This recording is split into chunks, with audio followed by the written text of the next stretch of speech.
श्री शिवाय नमस्तुभ्यम। दोस्तों, हर हर महादेव। स्वागत है आपका हमारे YouTube चैनल शिव और शक्ति में। हे प्रिय भक्तों, माघ मास की पुण्य फल देने वाली महात्म्य कथा में आपका दिल से स्वागत है। आपका दिन शुभ और मंगलमय हो। हे प्रिय भक्तों, माघ मास की कथा सुनने से पहले चलिए श्रीमद् भागवत महापुराण कथा का रसपान करते हैं।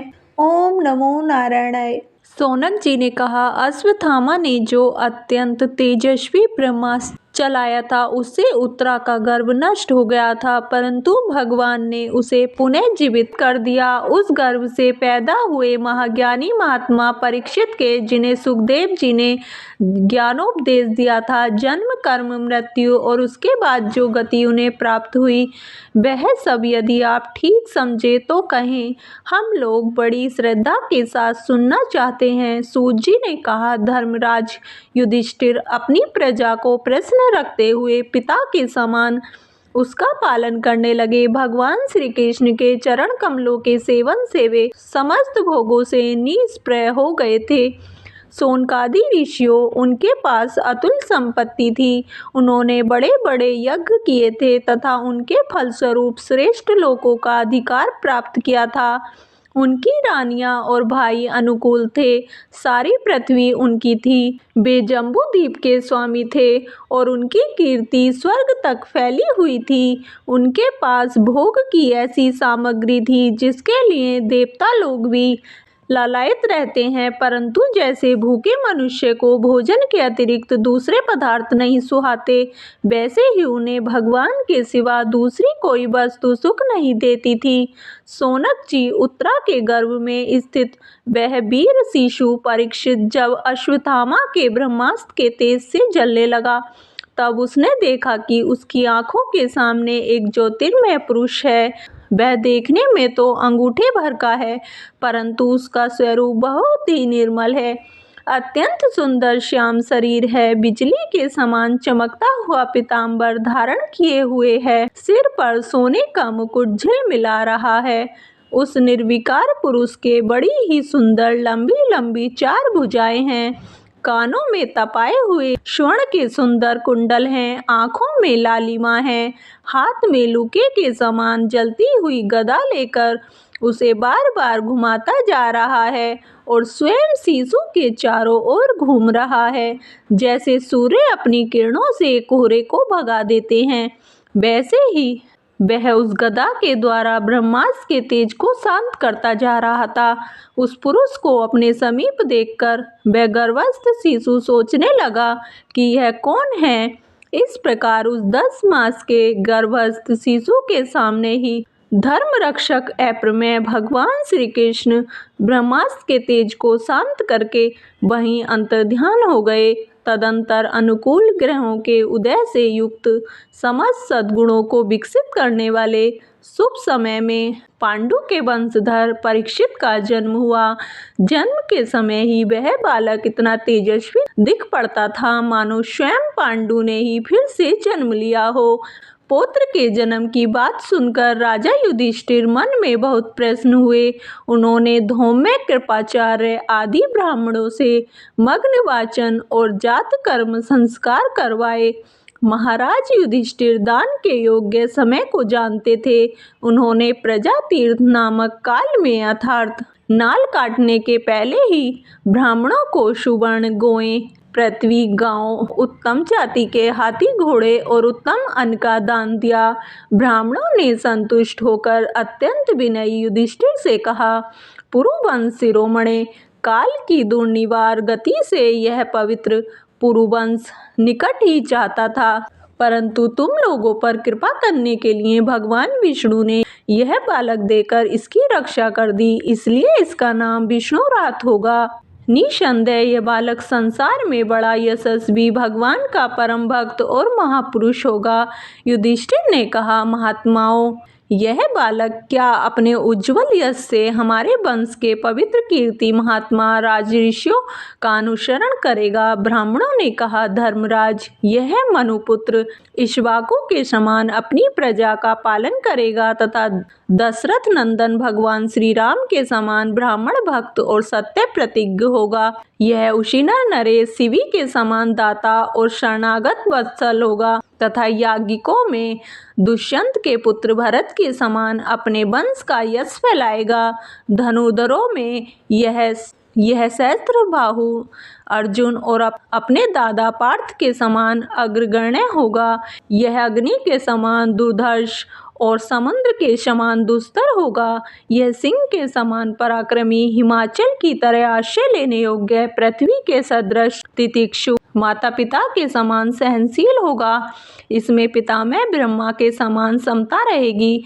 भगवान शंकर की तरह यह कृपालु होगा और संपूर्ण प्राणियों को आश्रय देने में यह लक्ष्मीपति भगवान विष्णु के समान होगा। यह समस्त सद्गुणों की महिमा धारण करने में श्री कृष्ण का अनुयायी होगा। रंती देव के समान उदार होगा और ययाति के समान धार्मिक होगा। धैर्य में बलि के समान और भगवान श्री कृष्ण के प्रति दृढ़ निष्ठा में यह प्रहलाद के समान होगा। यह बहुत से अश्वमेध यज्ञों का करने वाला और वृद्धों का सेवक होगा।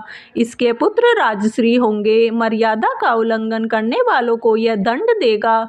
यह पृथ्वी माता और धर्म की रक्षा के लिए कलयुग का भी दमन करेगा। ब्राह्मण कुमार के शाप से तक्षक के द्वारा अपनी मृत्यु सुनकर यह सबकी आसक्ति छोड़ देगा और भगवान के चरणों की शरण लेगा। राजन व्यास नंदन सुखदेव जी से यह आत्मा के यथार्थ स्वरूप का ज्ञान प्राप्त करेगा और अंत में गंगा तट पर अपने शरीर को त्याग कर निश्चय ही अभय पद प्राप्त करेगा। ज्योतिष शास्त्र के विशेषज्ञ ब्राह्मण राजा युधिष्ठिर को इस प्रकार बालक के जन्म लग्न का फल बतलाकर और भेंट पूजा लेकर अपने अपने घर चले गए। वहीं यह बालक संसार में परीक्षित के नाम से प्रसिद्ध हुआ, क्योंकि वह समस्त बालक गर्भ में जिस पुरुष का दर्शन पा चुका था उसका स्मरण करता हुआ लोगों में उसी की परीक्षा करता रहता था। जैसे इनमें से कौन सा वह है कि देखें इनमें से कौन सा वह है। जैसे शुक्ल पक्ष में दिन प्रतिदिन चंद्रमा अपनी कलाओं से पूर्ण होता हुआ बढ़ता है, वैसे ही वह राजकुमार भी अपने गुरुजनों के लालन पालन से क्रम से अनुदित बढ़ता हुआ शीघ्र ही सयाना हो गया। इसी समय स्वजनों के वध का प्रायश्चित करने के लिए राजा युधिष्ठिर ने अश्वमेध यज्ञ के द्वारा भगवान की आराधना करने का विचार किया, परंतु प्रजा से वसूल किए हुए कर और दंड की रमक के अतिरिक्त और धन न होने के कारण वे बड़ी चिंता में पड़ गए। उनका अभिप्राय समझकर भगवान श्री कृष्ण की प्रेरणा से उनके भाई उत्तर दिशा में राजा मरुत और ब्राह्मणों द्वारा छोड़ा हुआ बहुत सा धन ले आए। उससे यज्ञ की सामग्री एकत्र करके धर्मवीरु महाराज युधिष्ठिर ने 3 अश्वमेध यज्ञों के द्वारा भगवान की पूजा की। युधिष्ठिर के निमंत्रण से पधारे हुए भगवान ब्राह्मणों द्वारा उनका यज्ञ संपन्न कराकर अपने सुहृद पांडवों की प्रशंसा के लिए कई महीनों तक वहीं रहे। सोनक जी इसके बाद भाइयों सहित राजा युधिष्ठिर और द्रौपदी से अनुमति लेकर अर्जुन के साथ यदुवंशियों से घिरे हुए भगवान श्री कृष्ण ने द्वारका के लिए प्रस्थान किया। हे प्रिय भक्तों, इससे आगे का वर्णन आप कल की कथा में अवश्य सुनिए। तो चलिए अब सुनते हैं माघ मास का महात्म्य। ओम नमो नारायणाय। इतना कहकर भगवान अंतर्ध्यान हो गए। तब देवनिधि कहने लगे, हे महर्षि, जैसे गंगा जी में स्नान करने से मनुष्य पवित्र हो जाता है, वैसे ही भगवान की इस कथा को सुनकर मैं पवित्र हो गया। कृपा करके उस स्रोत को कहिए जिससे उस ब्राह्मण ने भगवान को प्रश्न किया। लोमस जी कहते हैं कि उस स्रोत को पहले गरुण जी ने पढ़ा। उनसे मैंने सुना, हे विप्र, यह स्रोत अध्यात्म विद्या का सार, पापों का नाश करने वाला है। वासुदेव सर्वव्यापी चक्रधारी सज्जनों के प्रिय जगत के स्वामी श्री कृष्ण को नमस्कार है। जब स्तुति करने वाला विचार करें कि सभी जगत विष्णु में है तो किसकी स्तुति की जाए। जिस भगवान के श्वास वेद हैं, फिर कौन सी स्तुति उनकी प्रशंसा के लिए की जा सकती है। जिसको वेद नहीं जान सकते, न वाणी न मन जान सकता है, उसकी स्तुति में अज्ञानी क्या कर सकता है। सारा चराचर संसार जिसकी माया से चक्र की तरह घूम रहा है, इसी से हे प्रभु आप चक्रधारी कहलाते हो। ब्रह्मा विष्णु आप ही हो। सारे संसार को उत्पन्न करने वाले ब्रह्मा को भी आप उत्पन्न करने वाले हो। जब जीव शरीर को धारण करता है तब उसमें ज्ञान उत्पन्न होता है। तुम सब सुखों के दाता हो, इसमें कोई संदेह नहीं है। आपसे संपूर्ण सुखों को देने वाली बुद्धि उत्पन्न होती है। आप ही पांच कर्मेंद्रिय, पंच महाभूत तथा मन के विविध भाव हो। ब्रह्मा विष्णु रुद्र की कल्पना से आप संसार की कल्पना इसी प्रकार करते हो जैसे पिता पुत्री की। कवियों में जो रूप शोभा देता है, उन निर्गुण विष्णु भगवान को मैं नमस्कार करता हूँ। जिसमें ज्ञान रखने से श्रुतियों में कहे हुए कर्मों को लोग कहते हैं, उस परम ब्रह्म को मैं नमस्कार करता हूँ। मैं उस सतरूप हरि को, जिसको योगी लोग सब प्राणियों में आत्म रूप में देखते हैं, उपासना करते हैं, जिसको अद्वैत कहते हुए गाते हैं और यज्ञ करते हैं, उस माधव भगवान को मैं नमस्कार करता हूँ। मनुष्य को माया तथा मोह में पैदा हुए विचित्र आभास, अहंकार तथा ममता को जानकर खो देते हैं, उन भगवान को मैं नमस्कार करता हूँ।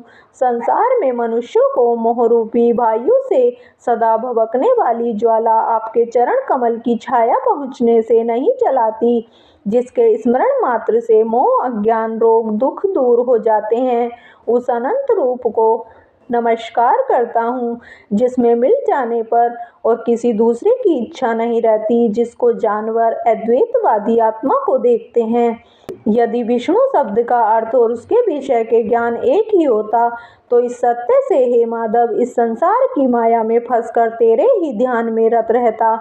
यदि वेदांत दर्शन में भगवान सारे संसार में व्याप्त है, तो इसी सत्य से भगवान में भरी निर्विघ्न जो बीज नहीं है तो भी बिना बीज के स्वयं विद्यमान है, सो वह विष्णु भगवान रूपी रंग से हमारे बीज के टुकड़े टुकड़े को, जो सृष्टि स्थिति तथा लय के लिए ब्रह्मा विष्णु महेश तीन रूप धारण करते हैं और कार्य में सतरज और तम इन तीनों गुणों में विद्यमान है, वह भगवान मुझ पर प्रसन्न हो। जो प्राणियों के हृदय रूपी मंदिर में निर्मल वेद के वास करते हैं, वह भगवान मुझ पर प्रसन्न हो। जो अविद्यापूर्ण संसार का त्याग करता है, जगन में आप हो, आपका बनाया हुआ विश्व आनंद करता है, आपके त्याग करने पर अपवित्र हो जाता है, उसका साथ करने पर भी तुम बिना साथ के बने रहते हो। विकार रहित जिनके चार्वाक पंचभूत योग में पैदा हुआ चैतन्य मानते हुए उपासना करते हैं, जैन लोग आपके शरीर का परिणाम मानते हैं और सांख्यवादी तुम्हीं को प्रकृति से परे पुरुष मानकर ध्यान करते हैं। जन्म इत्यादि से रहित चैतन्य रूप सदा आनंद स्वरूप उपनिषद जिसकी महिमा गाते हैं, आकाश आदि पंच महाभूत देह मन बुद्धि इंद्रियां सब कुछ तुम ही हो। तुमसे अलग और कुछ नहीं है। तुम ही सब प्राणियों को उत्पन्न करने वाले हो और मुझको शरण देने वाले हो। तुम अग्नि रवि इंद्र होम मंत्र क्रिया तथा फल सब तुम ही हो। कर्म के फल देने वाले वैकुंठ में तुम्हारे सिवाय कोई नहीं है। मैं तुम्हारी शरण में हूँ। सब प्राणियों के हेतु तथा उनको शरण देने वाले तुम ही हो। जैसे युवा पुरुष की युक्ति में और युक्ति की युवा में प्रीति होती है, वैसी मेरी प्रीति तुम में हो। जो पापी भी आपको प्रणाम करता है, उसको यमदूत ऐसे नहीं देखते हैं जैसे उल्लू सूर्य को। प्रत्येक पाप मनुष्य को उस समय तक ही सुख देते हैं जब तक वह आपके चरण कमलों का सहारा नहीं लेता, जिसको गुण जाति तथा धर्म को स्पर्श नहीं कर सकते तथा गतियां भी स्पर्श नहीं करती, जो इंद्रियों के वशीभूत नहीं है, जिनका बड़े बड़े मुनि लोग साक्षात नहीं कर सकते, उन भगवान को मैं नमस्कार करता हूँ। जितने ज्ञान रूपी सुंदर गुण हैं, जिन्होंने सुख स्वरूप मोक्ष रूपी लक्ष्मी का आलिंगन किया, जिन्होंने आत्म स्वरूप सुख भोगा है और जिन्होंने ध्यान रूप से मृत्यु को बस में कर लिया है, ऐसे मुनियों से सेवित भगवान को नमस्कार है। जो जन्मादि से अलग है, जिनको काम क्रोध आदि दोष दुख नहीं देते, उन वासुदेव भगवान को मैं नमस्कार करता हूँ।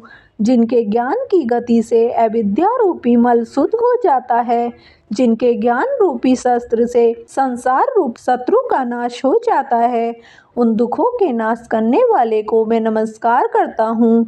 जिस प्रकार सब स्थावर जंगम संसार को उत्पन्न करते हैं, इसी सत्य से भगवान मुझको दर्शन दे। इस प्रकार उसकी सच्ची भक्ति देखकर भगवान ने प्रसन्न होकर उस ब्राह्मण को दर्शन दिए और ब्राह्मण की स्तुति से प्रसन्न होकर तथा उसको वरदान देकर भगवान अंतर्ध्यान हो गए और वह ब्राह्मण कृतकृत्य होकर भगवान में लीन हो गया और शिष्यों के साथ स्रोत पढ़ता हुआ तपोवन में रहने लगा। जो कोई स्रोत को पढ़ता अथवा सुनता है, उसकी बुद्धि पाप में नहीं लगती और न ही बुरा फल देखता है। इसके कीर्तन से मनुष्यों की बुद्धि, मन तथा इंद्रियां स्वस्थ होती हैं। जो भक्ति पूर्वक इसके अर्थ को विचार कर इसका जप करता है, वह वैष्णव पद को प्राप्त होता है। इसके संदेह पढ़ने से मनवांछित कार्य सिद्ध हो जाते हैं। मनुष्य सुपुत्र पाता है तथा धन, पराक्रम और चिरायु प्राप्त करता है। इसके पाठ से बुद्धि, धन, यश, कीर्ति, ज्ञान तथा धर्म बढ़ते हैं। दुष्ट ग्रहों की शांति होती है। यह व्याधियों व अनिष्टों को दूर करता है, दुर्गति से ताड़ता है। इसके पढ़ने से सिंह, व्याघ्र, चोर, भूत, देव, पिशाच और राक्षस का भय नहीं रहता। जो भगवान का पूजन करके इस स्रोत को पढ़ता है, वह पापों से ऐसे ही अलग रहता है जैसे जल पंख से कमल। जो इस स्रोत को 1 काल, 2 काल या 3 काल पढ़ता है, वह अक्षय फल प्राप्त करता है। जो मनुष्य प्रातःकाल इस स्रोत का पाठ करता है, वह इस लोक और परलोक में अक्षय सुख पाता है। वेद तुति का बनाया हुआ यह स्रोत भगवान को अत्यंत प्रिय है और भगवान के दर्शन कराने वाला है। योग सागर नाम का यह स्रोत परम पवित्र है। जो कोई भक्ति पूर्वक इसको पढ़ता है, वह विष्णु लोक को जाता है। अब पिशाच मोक्ष की कथा कहते हैं। हे प्रिय भक्तों, इससे आगे का वृतांत आप कल की कथा में अवश्य सुनिए। तो कैसी लगी आपको आज की कथा? अगर वीडियो पसंद आई हो तो वीडियो को लाइक करें, चैनल को सब्सक्राइब करें और कमेंट बॉक्स में हर हर महादेव अवश्य लिखें। धन्यवाद।